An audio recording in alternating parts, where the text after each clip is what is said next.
And here's Bill Fichtner. You want to tell me what I'm doing here? Oh, just a hello. I'm not being impeached? No. This isn't a not particularly subtle form of intimidation about the gays in the workplace case? That would be illegal. My point exactly. The president. It was great because the first couple takes of this, I remember these two guys were so excited to work with each other that they were both being a little bit deferential. And I remember, Jessica, you walking up to Bill Fichtner and saying, "You are so much smarter than Toby Ziegler," and it's something that we almost never see on the show, is people who are smarter than Toby and Josh, and both of these judges are. And as soon as you said that, he starts checking his watch and looking over Toby's shoulder, and immediately the scene just kind of popped to life. It was incredible. The other nice thing, though, they still layered in there was this idea that he's still an odd being in the White House. You know, he's got that sense of, reverence, but at the same time, he's talking to Toby. So right. He's not there with the president, which he will be soon. Yeah. One of the things I loved about his performance is he gets this little arc going of like savvy insider to brilliant mind to when he comes in with Glenn, he's like the kid who loved and was obsessed with the law, and all of that in a space of about 8 minutes, tiny little scene. Credit. So Vermont gets to steer nationwide marriage legislation? Vermont? Well, this is a sight to see. One of the more unlikely meetings in the history of the Bartlett White House. It's good to see you, Evie. You too, Chris. I came to say goodbye. I wish I had a camera. Mr. Ziegler was trying to convince me the Defensive Marriage Act. This scene had to be rewritten, I think, 14 times.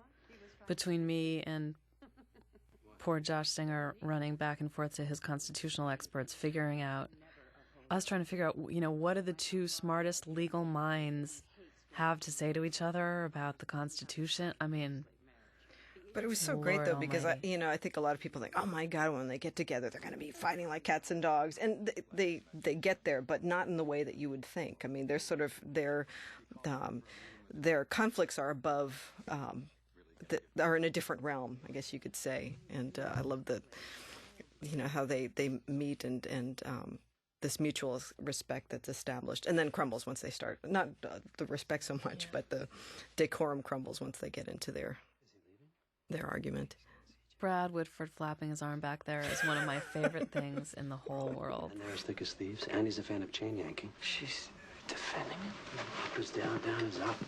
I am not rewriting Article 1. I am saying that a gun-free school zone is not a federal issue. And Lopez This run right here. overturned 50 years of precedent. Too bad they wrote a plain text reading of the Commerce Clause.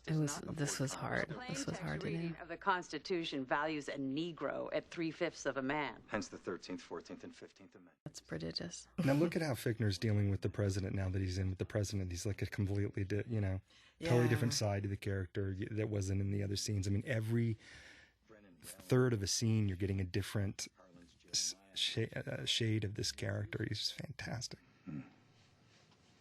They can't put me on the court. We like him. You start to like him the more you get to know him, you certainly respect him. I thought you were talking about Bill, the person. We like him too. Oh, we like Bill immediately. It was more the Republican character. We can't afford to alienate all of them. We all have our roles to play, sir.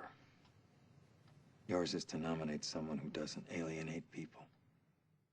So why a racial preference and not an economic one? Because affirmative action is about... Yeah, this is the scene. This is the first scene he shot on the show. That's right. Yeah. I think everybody in the whole cast was in this hallway. Mm-hmm. Yeah. Goes off the rails. You get stuck in the past. Now, you want to come back at me with grading is based on past performance, but admission should be based on potential, on how a candidate might... This was always one of my favorite things. Dealing with people who have an argument and then are willing to deconstruct it and take up the other argument and can see as many sides of an issue as that. I've always found that really exciting. Sounds like John Wells.